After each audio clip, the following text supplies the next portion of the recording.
SAGES Stories.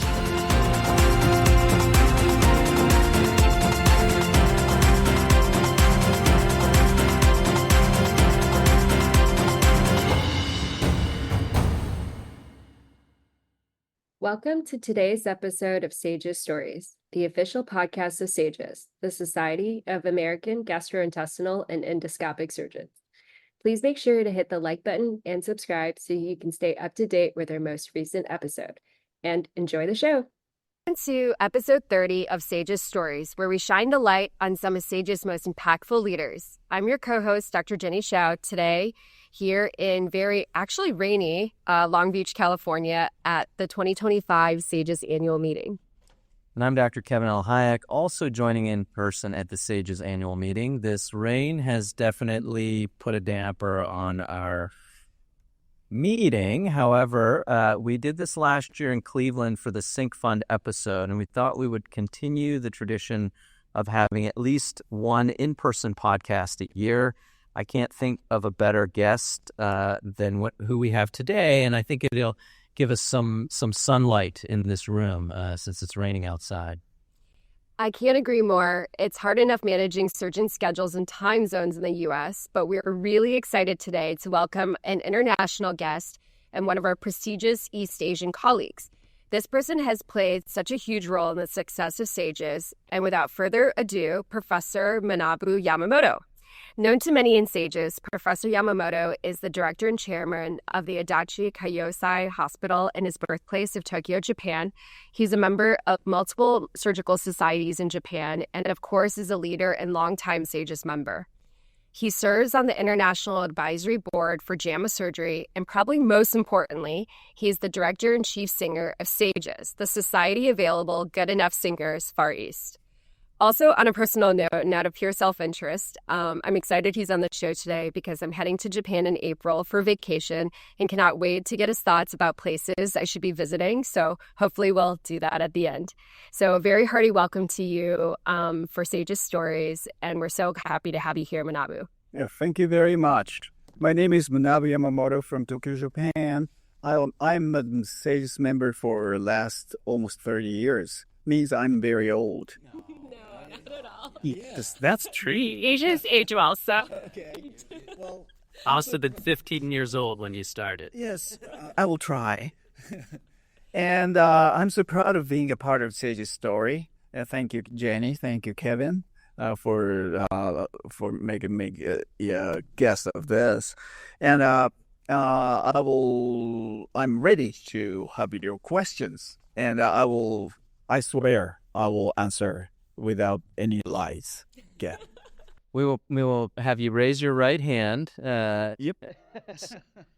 So listen, we always like to start with letting our guests share their story from their own words. So to start, tell us a little bit about yourself. We heard you grew up in Tokyo, but tell us maybe a little bit about your childhood and some impactful moments in your journey so far. In your life and in surgery. Okay.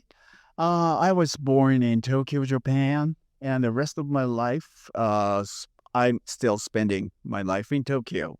So, but just 1.5 years I spent Denver, Colorado, for studying after I graduated med school and got a medical licensure. And otherwise, I'm Tokyo life. And my parents, my father was a surgeon, mostly orthopedic and a trauma surgeon. So both of our parents are physicians. Is this right? Yes. Oh, good. So that's great. Okay, and my mom was gynecologist. Oh, wow. That's awesome. So I grown up with such a family, and then my younger sister is a dentist now. So when I don't know much about other than the doctor's life. So growing up, you saw it all the time. Yes, but I don't know whether a doctor is good or not. But naturally, I became a doctor because I don't know the other societies or other, just doctor's life. Busy, don't sleep or like that. So gynecologist, the delivery baby, and at midnight or in the morning. That's a normal. Was it you and your sister? Anyone else? There was two Me of and you? my sister. Yeah, Just two kids. okay. Okay. And then my father was a little weird guy. And he was born, no, he was born in Japan, but he grew up, he spent 3, 4, 5 years in Shanghai. And at the time, Shanghai was a very international city. So many of the foreign people lived there. And my father's friend was German, English, or such. And then he talked, they communicate with English. So in my father's period, English speakers pretty rare in Japan, right. even now. But my father was such, and he loved to speak in English So did he learn English in Shanghai? in Shanghai, Okay, yeah. and then but when not did- in Japan. But so very for about 2-3 years. Wow. But that was the 1950s. So 50s, and Japan didn't have any so-called bad foreigners like drug dealers or we didn't have any of that. So every foreign people, like as Caucasian or wanted to learn Japanese cultures, or there's such a good people and almost backpackers. And whenever my father see the foreign people in a bar or a restaurant, and my father ask, "Oh, where from, and where do you live?" And the backpackers, so sometimes very bad, cheap hotel. Oh, no, come to my house and live there. And then when I was 2 years old, and in my house official language was English. So because At 2 years old. yes, say how do you do at the time, very old term, but how do you do like that, and then my name is Manabu, hi, like that. Well- So I grew up that situation until 10 years old. So from 2 to 10 in the house, you spoke So English. many of the foreign people there, They would stay there. they stay there, live there, Live there. oh, 1 year, 2 years.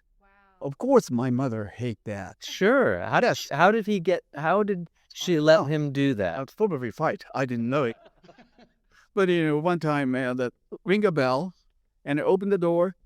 Oh, yes, I'm home. Oh, this is Mr. John or Mrs. Someone, Miss Someone, and they're gonna live in my house for I don't know, 1 year, 2 year, I don't know, but they will live with us. That's all. I'm kind of jealous because I can imagine being one of those backpackers and just the pleasure of Yeah. having someone open their home. Mhm. They're used to living in these hostels or bad conditions, You were 30 years more older than then I would have been able to potentially live in met Japan. my dad and talk with me.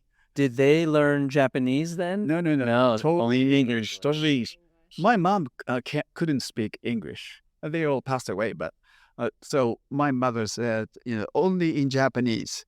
Eat it in Japanese. Eat it, but everybody cannot understand. But her face and the strong voice, eat it. And then, probably I have to eat it, or sleep, and then go to sleep, or like that. That's a strange communication. So your love of international relations started in an early Yes, age. let's eat it too. You Yeah, when I went to the kindergarten, nobody speak English, of course. So what? Who are they? And who am I? Or like that.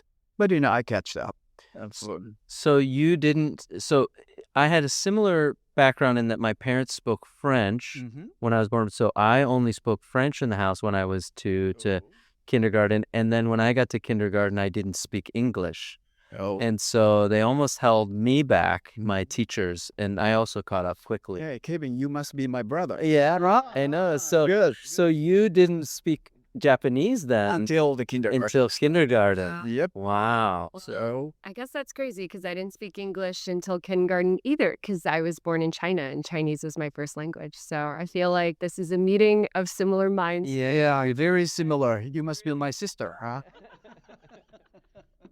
I remember my babysitters didn't know what I was saying Oh, because when they would come and watch, I would ask them for something in French. So it was a big problem when I was 3, 4, 5 years old That's until I right. went to kindergarten. And afterward, my major problem was the examination of the English. So, but at the time in Japan, the English class started in the junior high, like age 13 years old. Until then, no English. And at the first class in junior high, English teacher came. Hello, my name is some blah blah. How are you doing? Repeat after me. How are you doing?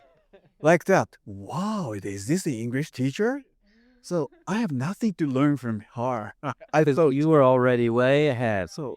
English teacher. The first sentence I learned is, "I'm a boy. Are you a girl?"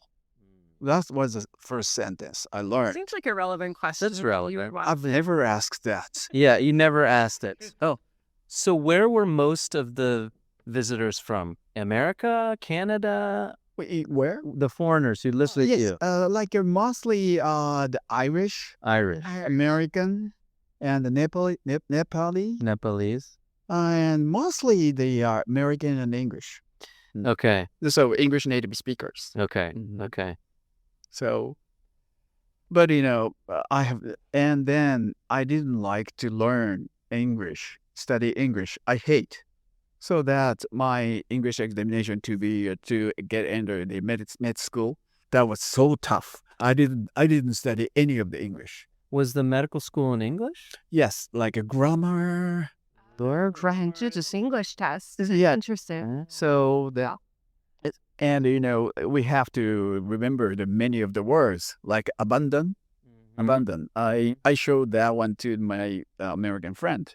Abandon. Do you use? No. That's the old term, never used. Yeah, that's right. And I don't remember that. But for the examination, I have to remember that. So English examination was really tough for me to do that because of my father. Wow. That's interesting. Well, I'm glad we don't have any foreign language tests for medical school. Otherwise, none of us would be getting in nowadays. So English. Yeah, English. All the high school, sometimes junior high and college, university has an English examination. Wow. Yeah. Now it's listening and speaking. It's like more like active English. But in my period, only the grammars. It was old English. It was not very useful. No, never. Are you a girl? I'm not. Never asked. Never really asked. until today. Mm-hmm. Okay. So I love that you're telling us about these experiences. And I really want to pick your brain about some of the differences maybe between training in Japan and the United States for surgery. Yes. So I know you spent some time at the University of Colorado as a surgical fellow. So I'm always just curious to hear what are some of the similarities or differences between surgical culture and the United States and Japan, and maybe even more broadly, healthcare systems. Okay, thank you. Well, in my period, I was in the United States back in 1990 to 1992. So when was that in your journey of training? And in Japan, of course. And after 6, 7 years after my residency and the surgical training, then I came to Denver. So I almost know much about the Japanese medical system, surgical system. I had many of the juniors, and at the time, not now. I can say now we have much more similarity in between U.S. and Japan, but at the time, very huge differences. Okay, for example, basically it's about the same now. The insurance system is totally different. Okay. Japanese government has their national health insurance. So every single people is covered by that insurance.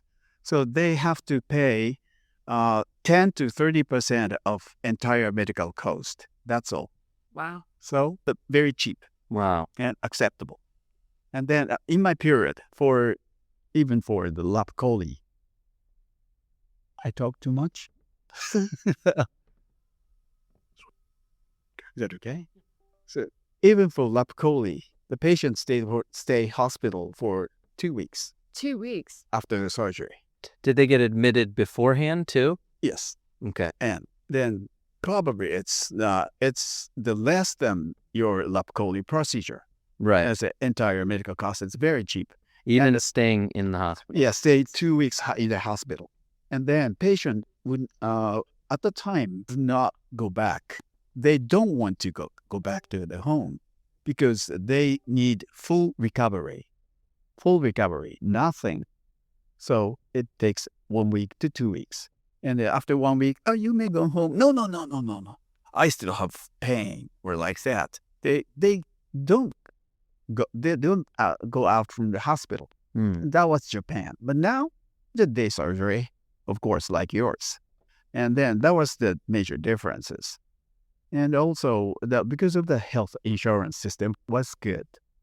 And also, we didn't tell the truth to the cancer patient at that period. If some man got a gastric cancer, for example, You wouldn't tell them. No. I just call to the family. Who of the family did you tell? Mostly, if it's a father, a son, or a wife, a family member, close family member, and then call all of them. Okay, your father got a gastric cancer. Would they tell him? No. I know, but you wouldn't tell the patient. No. Before to tell the patient. Okay. Tell the family. Okay. I think that's very similar in other Asian cultures because at least in Chinese culture is very similar. Okay. So you protect your patient or you want to protect your family member. Yes. And I think sometimes, I'm not sure that I necessarily agree with this, but because, I think we have very different ideas in Western medicine about the autonomy of the patient. But I think sometimes family members feel that in order to protect their family member, they may not always tell them, especially if it's an advanced diagnosis and you may not have other interventions. So Would you eventually tell the patient? Actually, there's according to the family's Wishes. forgiveness. Actually, I say forgiveness. Forgiveness. Yeah. Wow. Then may I tell this issue to your husband or father, mother? No, because cancer means die, death.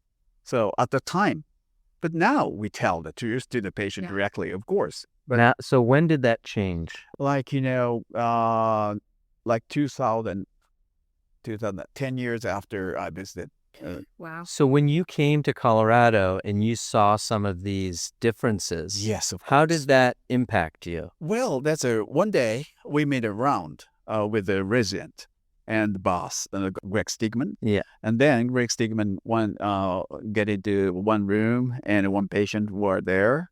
And with me, the only him and me. And then he put his leg on the bed. That was so surprised. That makes a surprise, of course. Wow, Really? casual. Yeah. Shoes on the bed. It never happened in Japan, of course. Right. And is that okay? And introduction. Hey, Mr. Some Jane Doe, I don't know. This is Dr. Yamamoto from Tokyo, Japan, as a surgical fellow or something like that. And then Yamamoto, this is Mr. something, and who has the pancreatic cancer and dying in 3 weeks. That was the introduction. Wow. And the patient says, hi, enjoy, like that. And that shocked you, I bet. Of course, we call the family first, and then most of the time, we don't tell the truth to the patient. So maybe suicided or everybody care about that. But, wow, die in 3 weeks, he said. And the patient says, hi, wow. Did it change how you wanted to approach conversations your own or like with your own patients when you went back? But, well, I spent only 1.5 years. And then Still a good amount of time, though. not suddenly changed, but I talk a lot about that. When you get back. Listen, in America, like this, like that. Yes. Shoes is like this, and they're talking to die in 3 weeks or like that. So everybody, wow, like that. But gradually changing. And telling the truth to the patient is important to spend their rest of life rightly, or like that. So now it's about the same. It's about the same now. But don't say he dies in 3 weeks. That's not the introduction now, even now, but similar. Right. Okay, but that was my first shock Big shot. in the U.S. Actually, I think there's actually a really good movie. I can't remember the name of this, where they kind of discuss this exact issue where it's, I think, a Chinese family and they find out that the grandmother's sick, but nobody has directly told her, but they're all going to visit her. So it's really interesting, I think, how culture plays such a big I think, or has a big impact in healthcare and how we manage diseases and some of these expectations. And I think when we're of a predominant culture, sometimes we don't always take that into mind. So I love that story because I think it just highlights all of these differences. And also hungry lawyer. Yes. Hungry lawyer. We never had You that never at the time. Now we have a lot. You do now. We do now. Yes, we've exported not only our bad food, but some of our bad, very specific hungry lawyers and Yes, I was so surprised. And in Japan, lawyer always suit, ties, but in Denver, but like a farmer. Wow, is he a lawyer? Lawyer? I couldn't believe that. So casual. Yeah, more So casual. I'm curious. How did you meet Dr. Steegman? What was the story of connecting and coming as a fellow? Okay. And Paul, I say I have just one mentor in Japan throughout my life, from baby to till now. That is Professor Hiroaki Suzuki, is the boss of my surgical career. And he did a lot of flexible endoscopy before the laparoscopic era. And then I liked him and I learned a lot from him. And then one day, back in 1988, he went to Germany and then chaired a session. And that at the time, Professor Greg Steegman presented his endoscopic varicose ligation. Okay. So, and Professor Suzuki is one of the pioneer of the esophageal varices injection therapy. Sclerotherapy. That's in.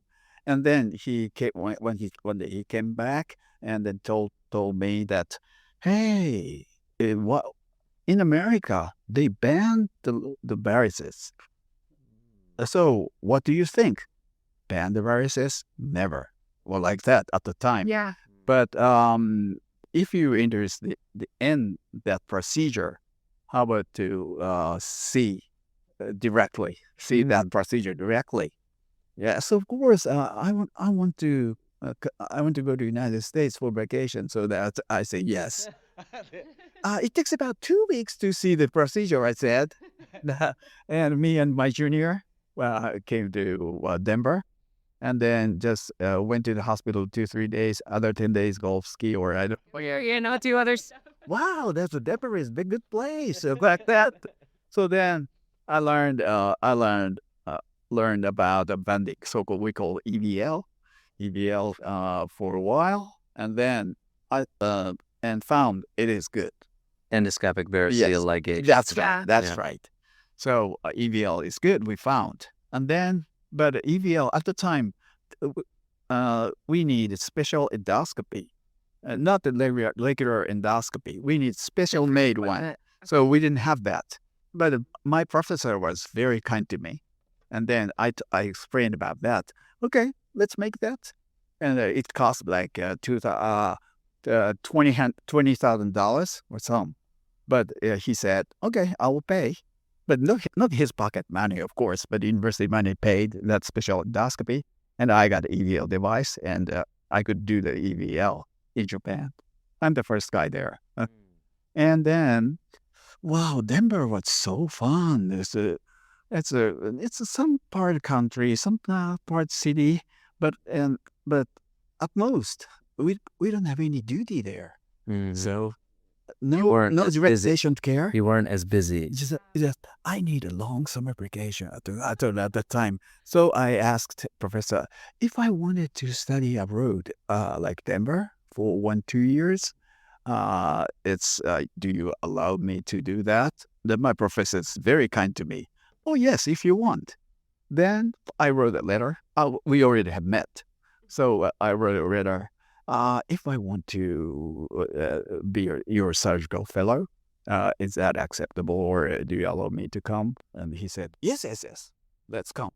Did that at that time? Did he have a fellow, or he did? No, So I am the first. you were the first. He was an assistant professor at the time, so he was really delighted to have a fellow.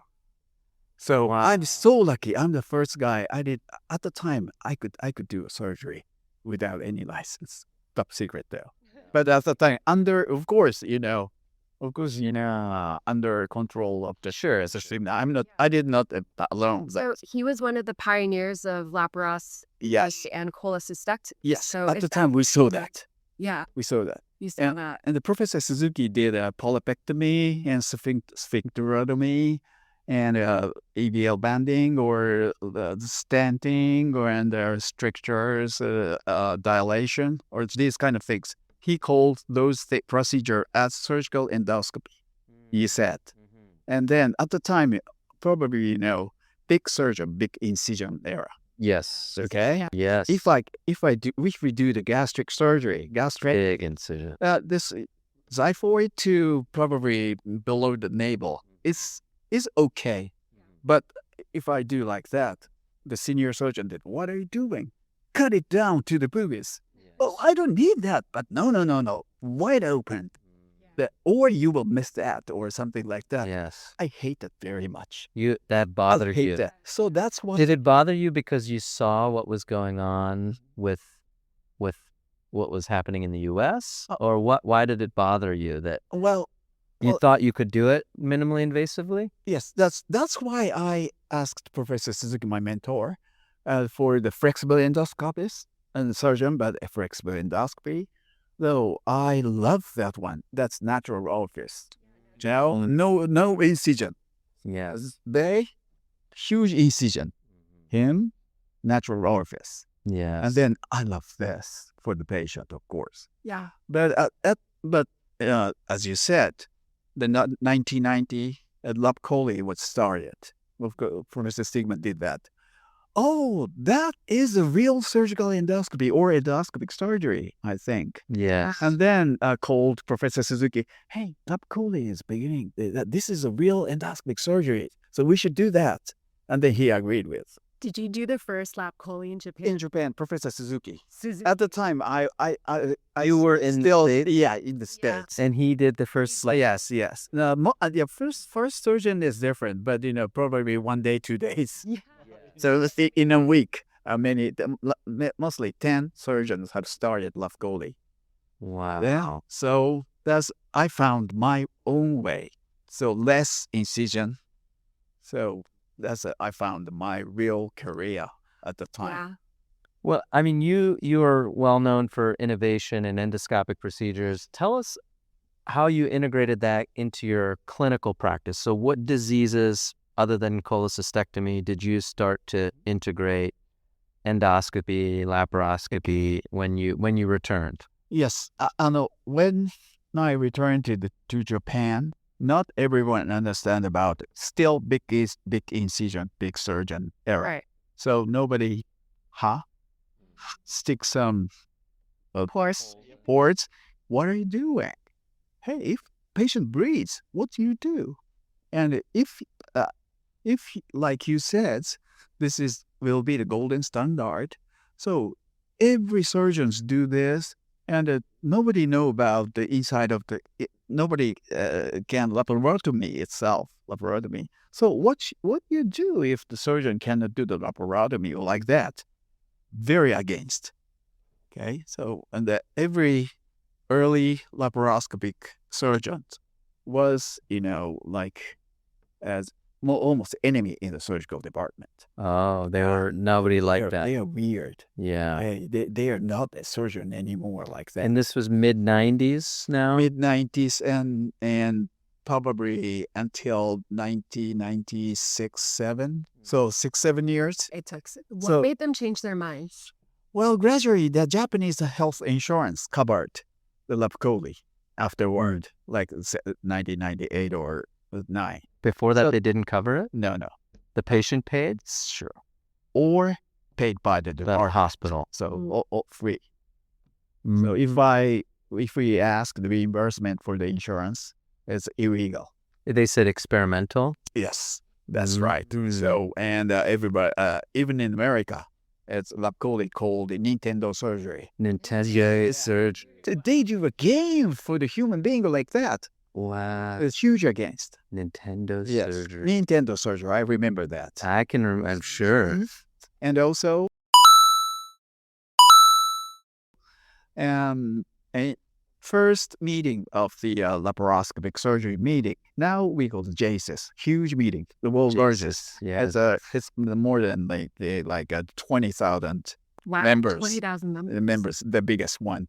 But what started in 10, 15 people. 10, 15 And people. everybody was, enemy of the department. So what your professor said, yeah, he said you have to die or like that. Oh, that's mine's more tough. Like I cannot be in the OR anymore like that. So everybody talk about the tragedy. Yes. And then that meeting was started like that. So What were some of the clinical diseases you treated minimally invasively then? What was your clinical interest? that's at the time only the benign disease, of course, cholecystectomy, or of course I did a varix and polyps, sphincterotomy, jaundice, so like that. So mostly the benign disease. That's the benign. And afterward, the people, after the Lapcoli era had started and widely spread to even in Japan, so everybody's seeking about what comes next. There's appendectomy sometimes, and then has moved to the malignant disease, of course, mostly gastric cancer we have. Cancer. But the people wanted to be a first surgeon performed at this procedure. So that was, in my opinion, that was totally experimental surgery. Sure. And without any Data. Yep. Things. So, and they, in Japanese domestic meeting, they said, oh, I will tell you about the very world first procedure of pancreatic something or gastric something. But they don't much care about the patient. I really hate that. Yeah. At the time, Patient first. yes, if I moderate that session, hey, if you were the patient, you're going to take that surgery and no basic data. But just if you did, because you have the instrument and think, oh, what I can do with this instrument. Oh, probably gastrectomy can be done or like that. So this idea is really wrong. Think about the patient first. So what can I do for the patient? And then instrument here. Oh, we can save this patient by this instrument. It's okay, but instrument first, forget about that. Yeah, you're not deserved to present your data. I always said that. Yeah. But at that period, Patient first. yes, everybody wanted to create or develop the new procedure. The new one be the first. So I hate that period. And I think we still talk about that now, right? With the advent of robotics and AI, the conversation is different, but I think some of the very similar topics are still relevant. Like, how do we keep our patients safe as we continue to innovate and develop new technologies? Like, what are better ways to teach new technologies and adopt them? So I think that's definitely a theme that we're still very much currently debating. So every new technology has that kind of aspect, I think. Sure. But we have to be careful about that. Yeah. So I'm going to pivot a little bit away from clinical interests. So one of the things I really admire about you, and you've talked a little bit about this already, is sort of the bridge you built between East Asian and American surgery. And I think now more so than ever, international collaboration and exchange of ideas is really important for continued growth and innovation. So in your experience in this field, can you give us some advice on how we can continue to achieve this? Yes, I will tell you about my tragedy. Okay. It's kind of a long story, though. I'll make it short. But, when I came to, I wanted to be a SAGES member back in 1987. That was my first attempt. The SAGES. 1987. Yeah. At the time, as you know, there was the flexible endoscopy, Yes. Yeah, it was in Philadelphia. Was it where was it? Philadelphia or Georgia, or I forgot. And it was all endoscopy. Yes, because SAGES is the surgeons meeting who performed flexible endoscopy. Right. Yeah. So more like 200 people Right. meeting, and I did the flexible endoscopy too. I wanted to be a member of that. So at the time, 2 Japanese members were in SAGES. One is Professor Joichi Sugawa. He worked in Detroit. And one is Professor Yamakawa, who worked with George Barcy. So only 2 Japanese members. But Professor Sugawa is in Detroit, but Professor Yamakawa is in Tokyo. So I asked Professor Yamakawa for I want to be a SAGES member, but is that possible? I asked. But he said, do you have American license? Oh, no. Oh, no, you cannot be. Oh. And then, is American meeting member is so tough, so maybe I cannot be. But I kept on asking every year. Next year, can I? No. May I? No. I like you went from can I, man. Yes. You were persistent. Yes. And then 1990, when I came to Denver, and then I talked to Professor Stigman. SAGES members too difficult to join, and he said, "What? Okay." He opened the drawer, and then get one paper. You can sign it. You're a member from today. He said, "What? I couldn't believe that. I'm a chairman of the membership committee of SAGES, so you can be a member today." Or that like that. Wow. So I couldn't understand what's happened at the time, but lead and okay, wow, I can be a SAGES member. That was 1990. So And then- 3 years later. Yes, right before the lab Coley was started, and I called many of my Japanese friends. Yes, we can be a SAGES member. So let's do it. And then 30, 40, 50 members became Japanese became a member at the time. So everybody wanted to be. Wow. And then afterward, lab Coley era. So many more, of course. Yeah. So we can be, and we can be. You can be. Okay, just pay it or like that. So but I became the member of SAGES. Not everyone is good to Japanese people. So yes. I know, I did a lot of flexible endoscopy work in Japan, and for the many famous doctors for me. And then, hi, hello, doctor, someone. I'm Yamamoto. I'm from Tokyo, Japan. I'm working with Greg Stigman, and I do this. And then, okay, I know Greg very well. He's a good guy. Yes, nice to meet you. What do you do? This. Oh, very good, like that. Okay, so see you soon. And then 1 month later, another meeting. Then, hi. We already met. Hi, Yamamoto is here, and okay, nice to meet you. And then I'm working with Greg Stigma. Oh, I know Greg. Greg is great, good guide. Okay, so see you soon. 3 months later, nice to meet you. I work with Greg Stigma. Greg is good. It's the same. And then they didn't listen to me. They don't remember me. I feel I'm a yellow monkey like that. So wow, so everybody don't listen to me and even recognize me. So what will we have? What shall I do? Probably academic wall of the United States is higher than the Mexican border or like that. Afterward, once the Greg Steeman was the president of the SAGES back in 1988. So at the time, I heard they have the nightcap party for their close members in a hotel room. So at the time, I don't know why I knew it, but anyway, I knew it. And me and my singing partner, Dr. Goro Kaneda, found nightcap party. What does it mean? Nightcap party? I thought we found a shower cap in the hotel room. Nightcap? Probably. Anyway. Put the cap on. Yeah, the shower cap. Anyway, we need a cap, so bring that. for the naked party. So then they okay, let's sing for Rick Steeman, or just one song with a cappella, of course, no music, no karaoke, and then visited his room. And then every SAGES leaders at the time was 20, 30 people was there. And then I said, congratulations, Dr. Steegman. And we came here to celebrate your presidency or like that. How many were you then? Two, just two. Just two. And one singer. And you co-singer? Not yet. Not yet.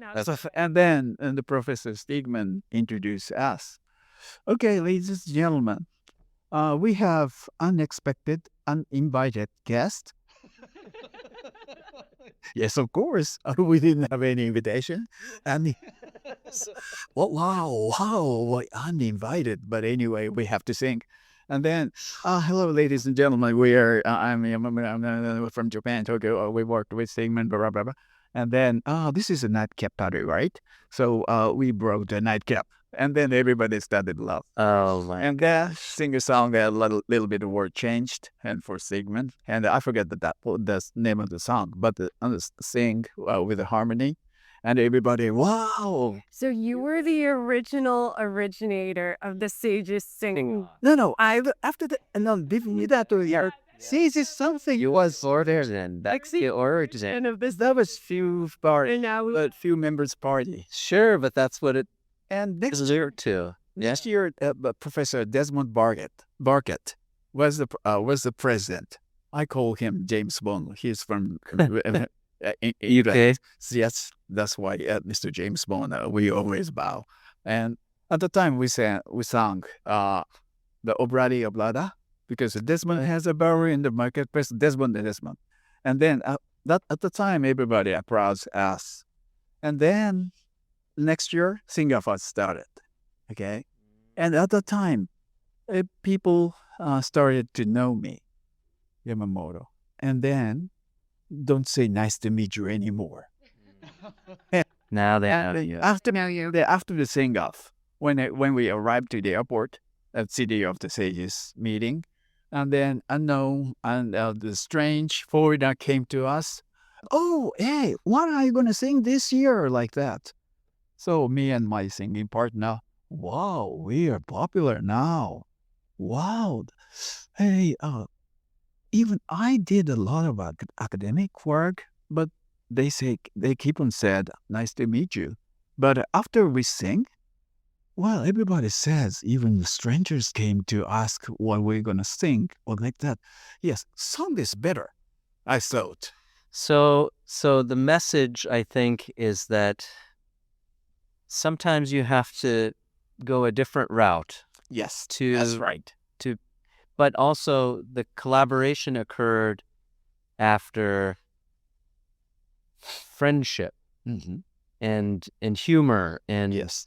and song and a creative way. Yes, showing I'm not enemy, I'm not bad guy. Yeah. I'm trying to have fun, just fun like that. So everybody like me, and afterward, the academic work is going very smooth, of course. So what do you do? What do you want to do?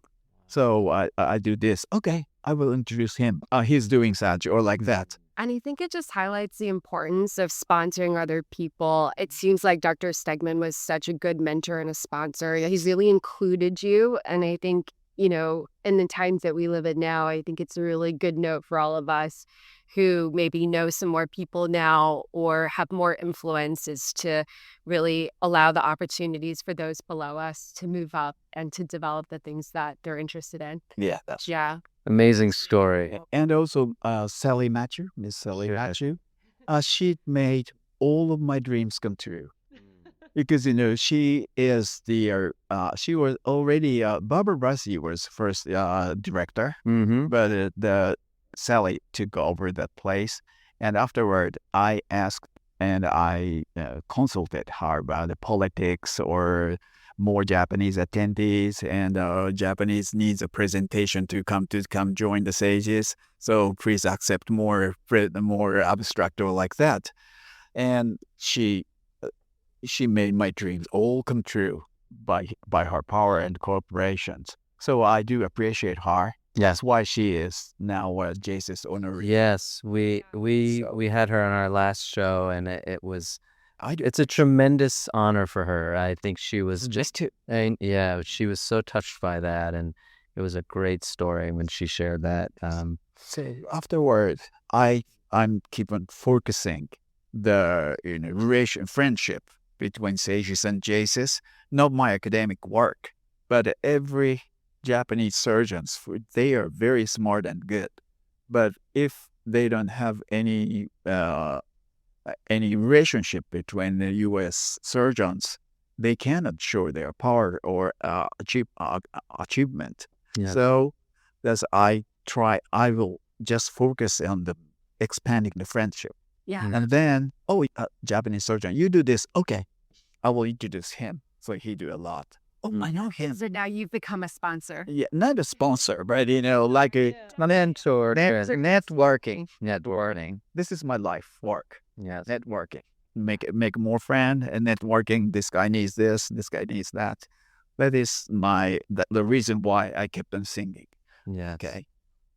And outside of we spent some time hearing about your accomplishments and your innovation.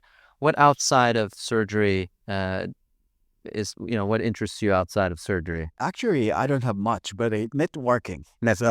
My colleagues are much more important than my family. This is not very good word, but I love my colleagues. Even I didn't know by yesterday, but someone came to me and asked something. They are already colleagues. So if they got trouble or they have the wish to do something, I will do my best to make him or her dreams come true. But even if my baby do want to ask my wife to take care of her. How do you do that? But I really deeply involved to colleagues, so-called colleagues. Yes, I love that. And believe it or not, I had long hair like this. Yes, when I was high school. Okay. I didn't cut my hair until 12 years old until 18 years old. Wow. So my hair is like this below the navel. And then I have this kind of hair. What is it? A curly hair. Like curly hair. Natural curly hair. And then I made up and I painted my hair. And then I had 15 inches high heel. Okay, not the ladies' high heel. Yes, we call London boots. Yeah. And like a rock. Okay. At the time, my father really hate his surgeon, and my mom is gynecologist. As I said, they really hate me. Of course. Rebellious teenagers. My father always hit me by the stick, or like that. Hey, what are you going to be, or like that? But no, I will be a musician. But no way, or like that. So you wanted to be a musician At the time. Yeah. At the time. But so weird, like a heavy metal guy. That was no word of heavy metal, but I wanted to be a makeup myself and taller and just weird. Weird father, weird son. Yeah, that's how. So honestly, this is such a great segue into my next question. So I remember one of the first SAGES meetings I went to was in Baltimore in 2019, and I saw you guys perform. So the SAGES Far East Singers. Can you tell us a little bit more about this legendary group? It seems like it was made, for collaboration, for friendship, but also, where do you guys practice? Like, how do you create your performances? It seems like you're the mastermind. So tell us a little bit about this. Very good questions. I waited for that. We are the world. We are the world. We are the SAGES. We are the SAGES. Sing it, everybody. We are the ones who make you brighter days. So let's start treating. Have you had a good time tonight? There's a choice we make. We got a lot more coming. We are dancing. Well, actually, that's there.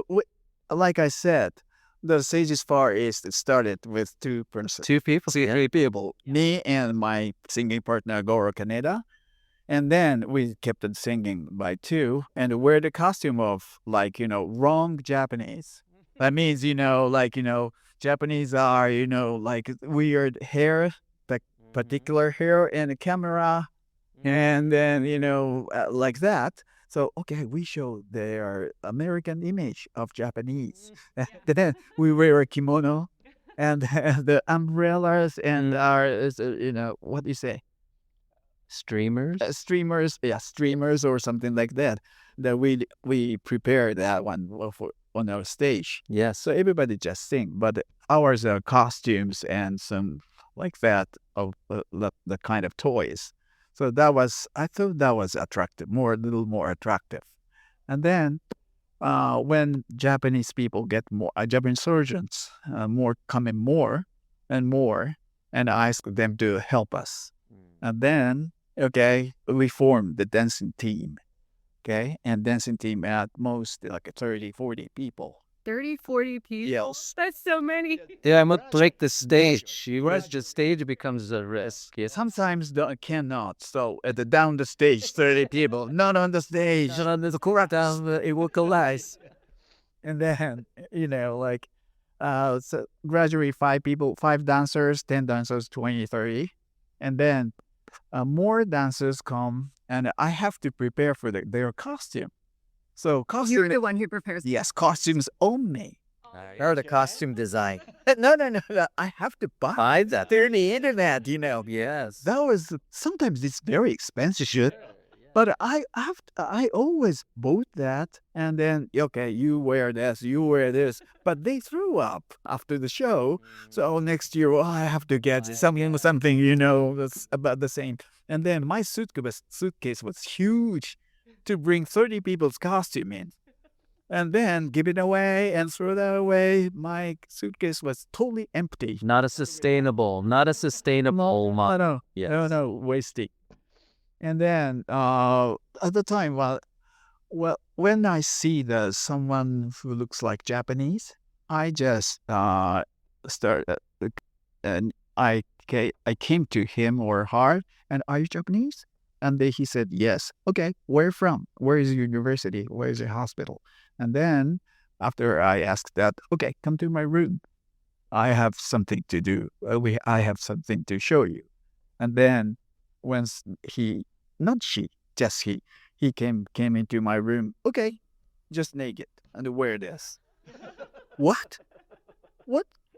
Okay, just wear it. I said, can it hear me? And my groups are 10 or more is already in the room. So he's scared. And okay, and wear it. Okay, you were so nasty. Like that. But finally, and started, okay, let's get practice. Okay, leader of the dance team I had. And then, okay, leader, just let him practice. Okay, do this first, okay, 4 times like that. So then he is totally, lose his mind. What am I doing? And like that. But finally, that was still unforgettable moment. Thank you very much, Dr. Yamamoto. Like that. So I gather my group like that. And then you would practice in the room and then go do it. Yeah. The 30 people in my regular twin bed or king bed room. So packed.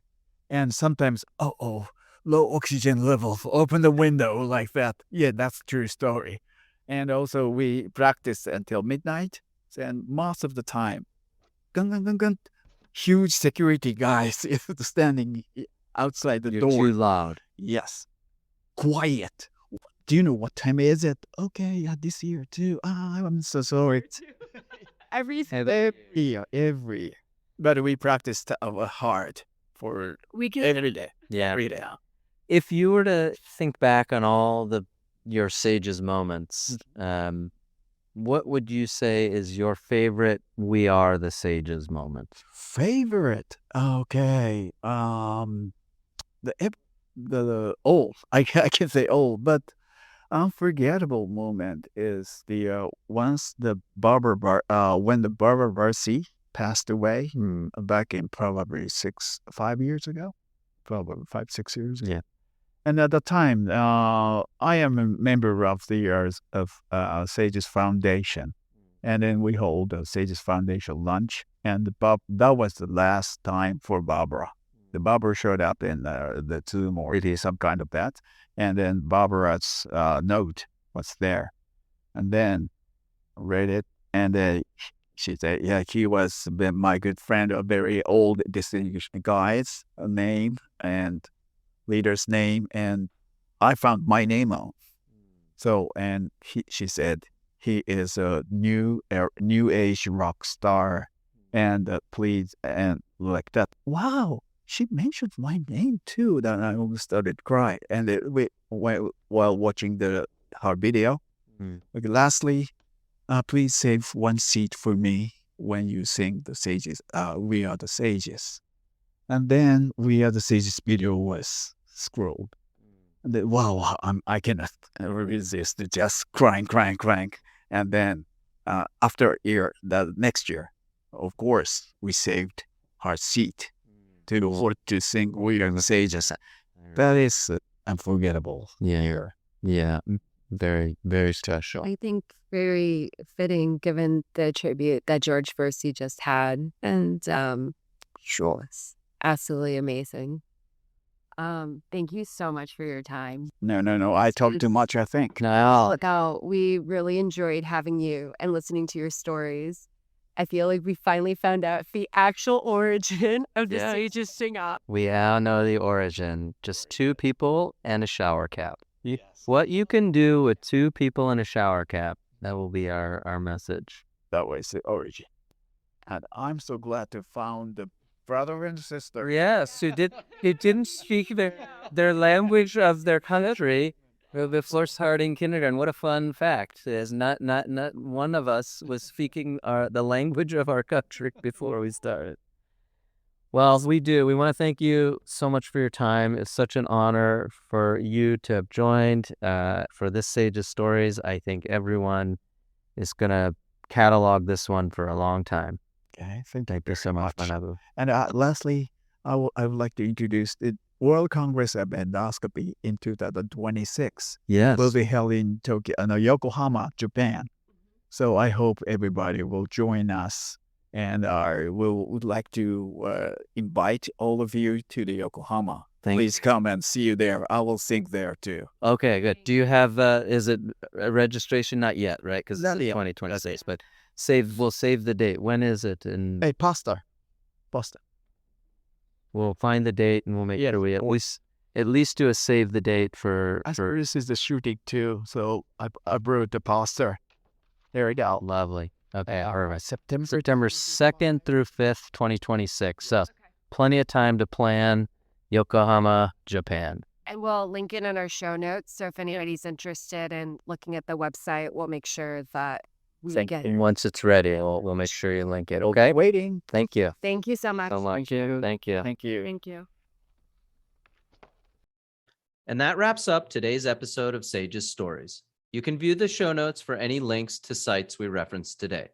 Visit sages.org for membership information and for the most recent news from our society. Follow us on Twitter at @sages_updates.